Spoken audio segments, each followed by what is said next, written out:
Olá, meu nome é Márcio e no mapa mental de hoje nós vamos ver sobre soluções. Então, para poder falar de soluções, vamos voltar um pouquinho e relembrar o que são misturas. A mistura é quando você tem mais de um composto em um mesmo local.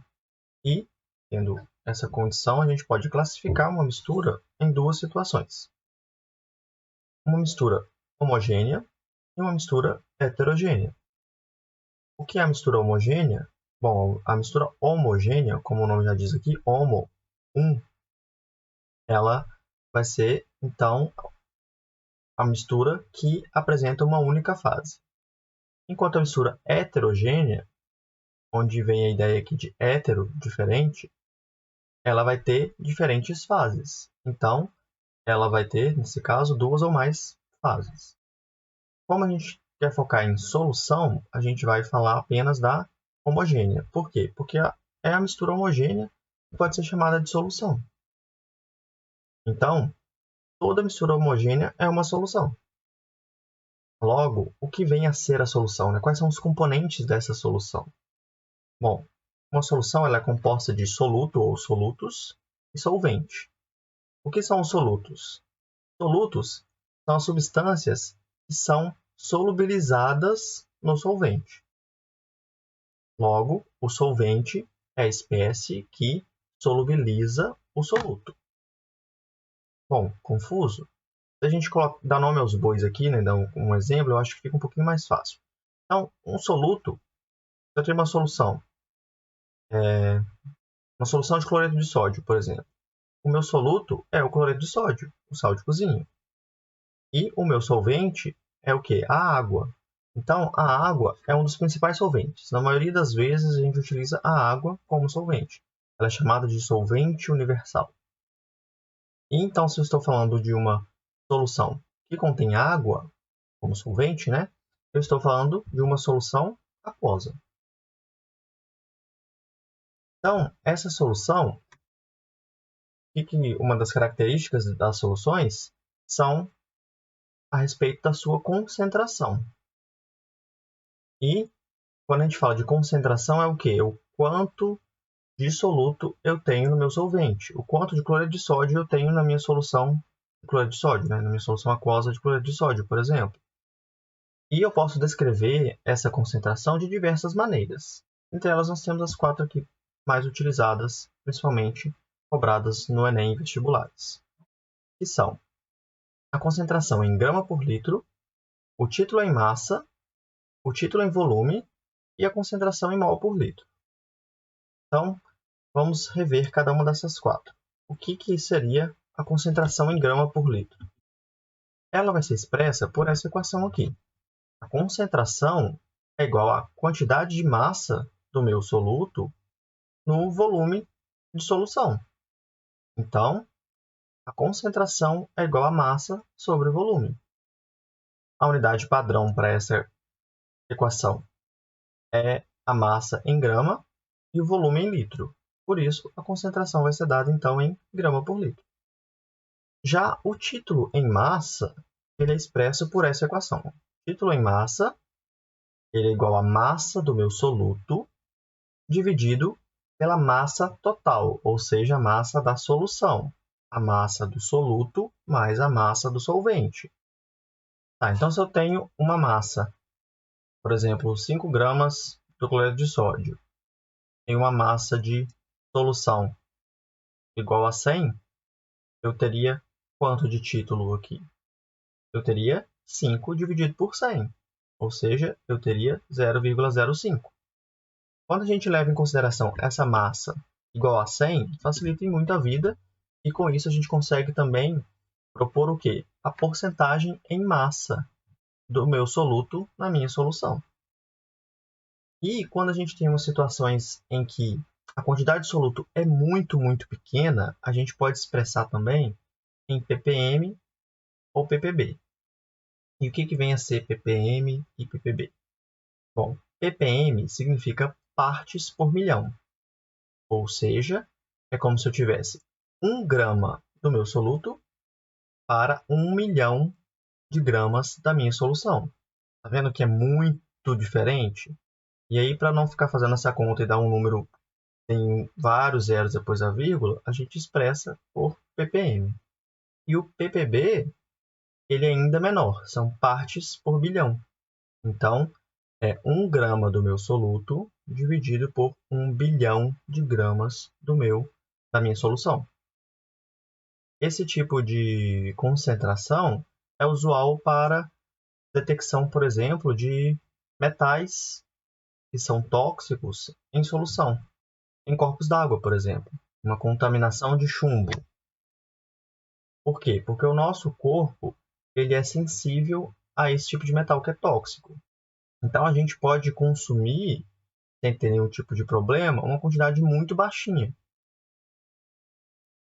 Então, as análises que são feitas, elas podem detectar umas quantidades muito pequenas que são expressas aí por ppm ou ppb, dependendo da tecnologia que você está utilizando para identificar esse tipo de metal, por exemplo. Tá? E nós temos o título em volume, que segue uma ideia parecida aqui com o título em massa, né? Como é o título em volume, então eu estou avaliando o quê? O volume do meu soluto dividido pelo volume da minha solução, ou seja, o volume do meu soluto mais o volume do meu solvente. Esse tipo de título é comum para vinagre, por exemplo. Porque se você for ver o frasco do vinagre lá, você vai ver que tem aproximadamente 5% de ácido acético. Então, significa o quê? Que para cada 100 ml da minha solução, 5 ml é de ácido acético. Ok? Então, aqui a gente vai ter também essa mesma relação.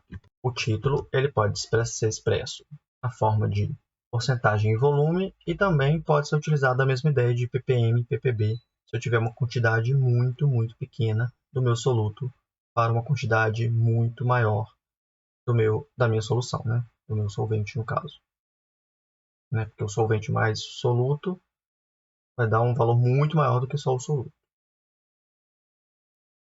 E, por último, e mais importante, é a concentração em mol por litro. Por que é mais importante? Porque é a mais usual, quimicamente falando, né? Quando você tem uma solução em mol por litro, você está usando esta equação, que parece muito com a primeira. Concentração é igual a N sobre V, e não M agora. Né? A única coisa que mudou foi a letra. Que já mudou totalmente o sentido, né? Porque o M era de massa, o N é de quantidade de matéria. Ou seja, eu posso calcular aqui, né, a quantidade de matéria através da fórmula. Né? A quantidade de matéria é o quê? É a massa que eu estou utilizando dividido pela massa molar daquele composto que eu estou avaliando. Então, observe essa diferença. Mas por que essa é mais importante? Porque eu estou tratando da quantidade de matéria. Se eu sei a quantidade de matéria que está envolvida, o que eu vou poder utilizar? Eu vou poder utilizar para cálculos estequiométricos de reações que tenha um ou mais reagentes em solução, que foi o assunto que nós abordamos na aula passada. Logo, se eu tenho aqui, por exemplo, uma reação ácido-base, é uma reação que ocorre em solução, então se encaixa nesse tipo de concentração. É mais interessante eu saber a quantidade de matéria que eu tenho ali reagindo para poder tirar alguma conclusão e calcular rendimento ou o que for, né? Então, nós temos aqui de exemplo, né, uma reação ácido-base que já está balanceada. Então, nós temos aqui, para cada 2 mols do ácido clorídrico, eu preciso de 1 mol de hidróxido de cálcio para formar 1 mol de cloreto de cálcio mais 2 mol de água. Então, vamos supor que eu precisei fazer essa reação e, por um descuido, eu não anotei a quantidade que eu usei de ácido clorídrico e nem de hidróxido de cálcio. O que eu posso fazer para ter uma noção de quanto que reagiu? Eu posso não saber a quantidade exata que eu usei, porque às vezes eu usei um ou outro em excesso, mas eu posso saber o quanto reagiu. Como que eu faria isso? Eu pegaria o meu cloreto de cálcio ali, né, separar da água, então eu preciso secar esse material. Após isso, eu peso esse material e vou saber quanto de massa que foi formado. Ok, se eu sei a massa do meu cloreto de cálcio, eu consigo, né, descobrir a quantidade de matéria que tem ali naquela massa. Por quê? Porque a quantidade de matéria é a massa dividida pela massa molar. Então, eu consigo, né, com a ajuda da tabela periódica, identificar a massa molar desse composto e, então, calcular a quantidade de matéria. Se eu sei a quantidade de matéria deste, eu vou saber a quantidade de matéria dos outros dois. Concordam comigo? Por quê? Porque eu sei, através dessa equação, as proporções. Então, se deu meio mol, por exemplo, de cloreto de cálcio, significa que eu vou ter o quê? 1 mol de ácido clorídrico e meio mol de hidróxido de cálcio. Por quê? A proporção aqui é o quê? O dobro do ácido clorídrico para cada hidróxido de cálcio e, consequentemente, para formar uma mesma quantidade em relação ao hidróxido de cálcio aqui, né, do cloreto de cálcio. Então, a partir disso, eu vou saber a quantidade de matéria. E aí eu consigo calcular a massa do hidróxido de cálcio, porque, né, mesma ideia que a gente usou anteriormente, se eu sei a quantidade de matéria, se é a massa molar, eu consigo achar a massa. E no caso do ácido clorídrico, eu,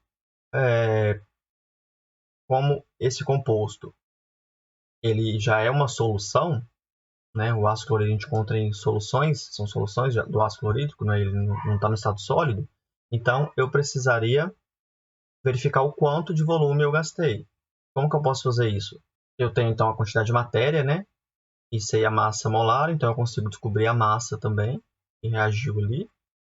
Porém, eu preciso saber o volume, e aí eu posso usar o que? A densidade. Então, a densidade ela pode ser útil aqui também para trabalhar esse tipo de cálculo.